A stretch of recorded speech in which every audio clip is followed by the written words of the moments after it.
And still, the PCW Women's Champion, the longest reigning and commanding Women's Champion, Commander Stephanie Sterling. Ow! Anyway, we need to talk about more than what a great wrestling champion I am, which I am. We need to talk about Embracer, a far less edifying topic. It's funny, when Embracer bought a whole bunch of stuff from Square Enix, I thought it might be a good thing. I said as much. At least there's a possibility now that someone will do something with those studios and all that intellectual property. Well, Embracer sure is doing some shit with the shit it bought. None of it's good. Now, I've chosen the battle for context, as I call it, as my hill to die on, and in a rare case of fucking it up, I didn't appreciate the context when the Square Enix stuff happened of what Embracer had been doing. And today, I think we do need to put everything in perspective. Let's have a look at the damage, the wanton damage that Embracer has done to the video game industry. Embracer Group has become notorious in recent years after greedily, gluttonously gobbling up dozens of video game studios, getting its stupid ass into mega debt, and passing the devastating results of its short-sighted dumb fuckery onto everyone else. I have absolutely zero respect for Embracer after the past several months of so-called restructuring. Actually, that's not saying much. It's a big budget game publisher, so I have zero respect for it by default. For Embracer, I have anti-respect.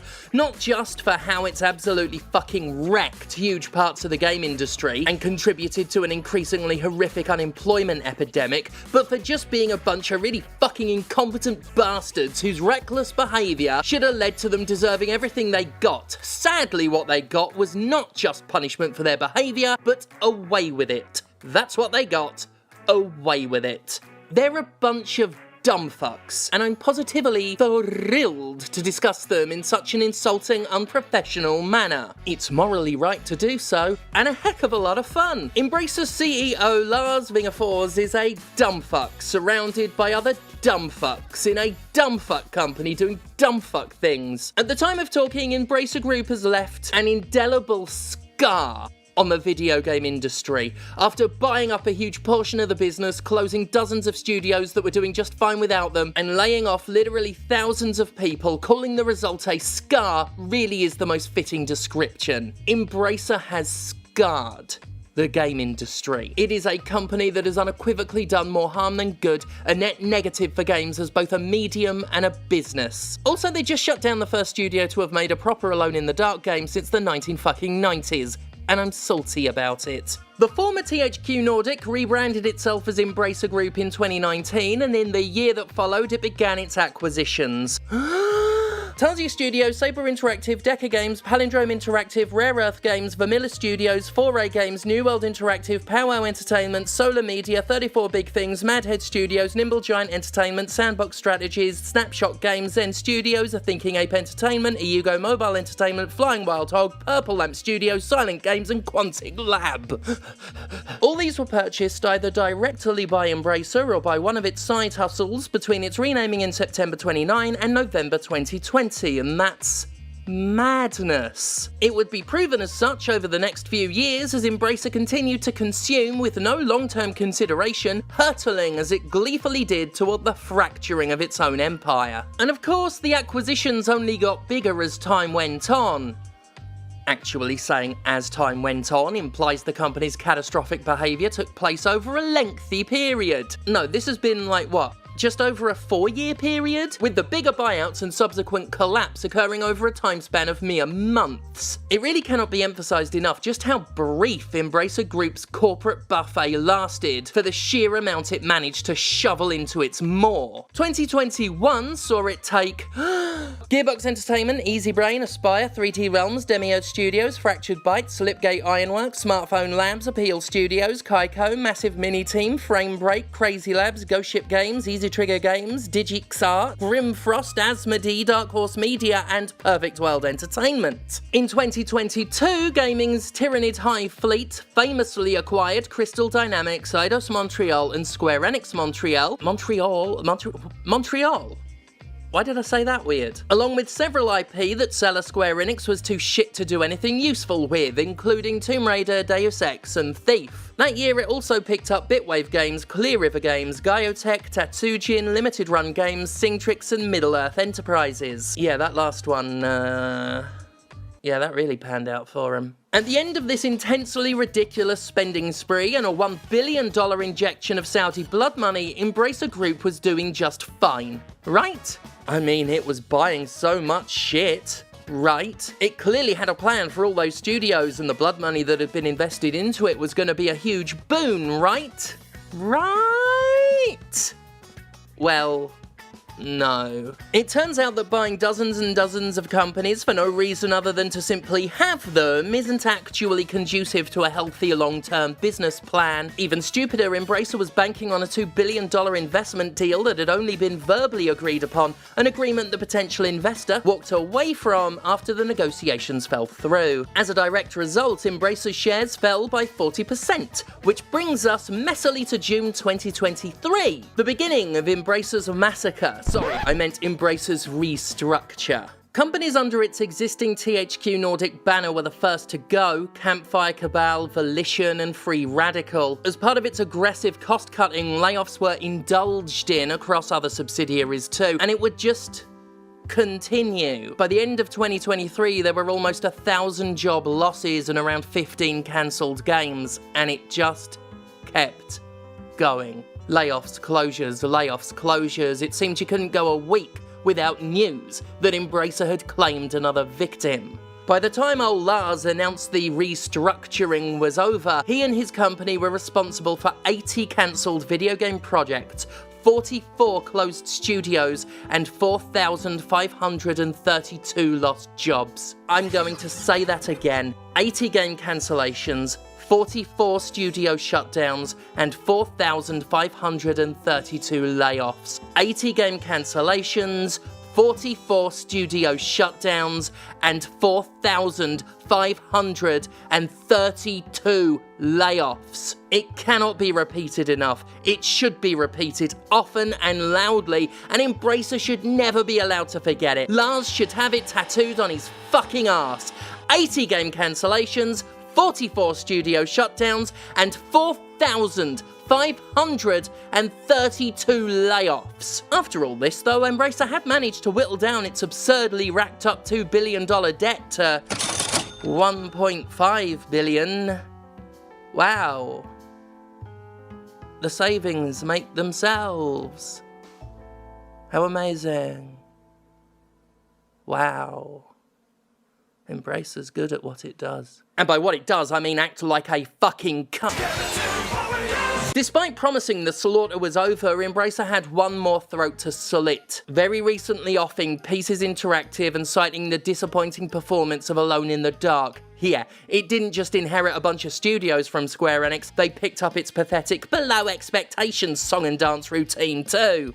Embracer is an incredible example of just how fucking awful corporate consolidation can be. We are living in a time of rapid, aggressive, and extreme consolidation, as the unsustainability of multiple industries is being exploited by the very companies that contributed to said unsustainability. The horrifying conglomeration of the movie industry has seen Disney and Warner Brothers carve the medium apart to hoard intellectual property and run it all into the ground. In gaming, Microsoft is making a play for a de facto monopoly, while Tencent is buying stakes in anything it can. And a lot of companies want to be bought. More and more, we're seeing even big publishers openly entertain the idea of being purchased, their executive leadership salivating at the chance for a big payday at the expense of their employees. You know, the ones who will suffer the most as a result of the inevitable restructuring that'd follow. After all, if even Activision Blizzard can be bought and sold, anything can. Except maybe Nintendo. But at this point, I wouldn't even rule that out. This is the end result of massive corporations going barely regulated and largely unchecked as they're allowed to run rampant and irrevocably harm their own industries. Microsoft publicly lied about how it wouldn't leverage Call of Duty against its competition when it fought for the ability to buy Activision. While it was spending billions of dollars to fight that fight and billions more to complete the purchase, it was laying off thousands of people, and nobody stopped Microsoft to ask how it can justify spending that much on shiny new toys after losing so many people their jobs as an explicit cost-cutting measure. The practice of rapid expansion followed by merciless closures and layoffs is obscene, beyond unethical, and wantonly cruel to the people affected, made all the crueler by the fact the ones responsible for the mess are never affected except positively. The execs in charge are directly rewarded for the harm they do. I've said it before, but I do not think a company should be allowed to acquire another company within at least 1 year of its last round of layoffs. It should be considered an unjustifiable purchase for a company that allegedly needed to cut costs so badly. The rules should also be in place just to spite them, which is in and of itself a noble cause. What Embracer has done is the equivalent of a child eating too many sweets and throwing up on itself, except the vomit is made of human lives. That really is what it's like, though. The unrestrained self-indulgence of a mentality that doesn't comprehend consequences and cares only about satisfying immediate wants. The only difference is that, eventually, a child does learn from its mistakes, and even if it takes a while, the concept of consequence will take root in its head. Companies like Embracer aren't run by children. They're run by adults whose ability to understand cause and effect are considerably inferior to a child's. They're run by pig-ignorant, shit-for-brains imbeciles who got where they are not by being talented, but by being backstabbing head-treaders who routinely fail upwards and pull the ladders behind them as they go. If you need an example of how game industry leaders are almost universally fucking inept, remember that they all think crunch works. You know, that abusive failure of management to manage projects in such a way that they don't feel a need to engage in a practice that is scientifically proven to not increase productivity, but actively undermine it as an obvious and predictable result of burnout. They think that's good. That's how unqualified they are. And it's not just crunch, there's an almost pathological refusal on the part of the industry to learn from its mistakes. This is the industry that got duped by NFTs and invested heavily in an obvious scam while telling us all it was the future of gaming. How did that work out? This is the industry that still thinks, after decades of being proven otherwise, that you can flood a market with bandwagoning copies of the latest successful thing TM and be literally exactly as successful. Ooh, look at all these Fortnite clones, how did that work out? This is the industry that thought live services were sustainable enough to support the entire market and print forever money for investors. And how did that work out? That old Yahtzee meme of let's all laugh at an industry that doesn't learn anything resonates for a reason. Except of course when it comes to the shit we're seeing from companies like Embracer, laughter isn't wholly appropriate. This isn't funny. This is a fucking disgrace. The damage Embracer's done will leave a lasting impact on the medium of video games. 80 game cancellations, 44 studio shutdowns, and 4,532 layoffs. That's 80 pieces of art you won't get to enjoy, 44 creative outlets that can't create anymore, and 4,532 human beings who did nothing to cause the problem but were punished for it anyway. 4,532 human beings suddenly found themselves competing for work against tens of thousands of other people put in the same wrecked boat by countless parent companies doing the same thing Embracer's doing. Eating sweets until they're sick. 80 game cancellations, 44 studio shutdowns, 4,532 layoffs. An indelible scar carved across an entire industry and medium. The fact that it isn't a crime is, in itself, fucking criminal.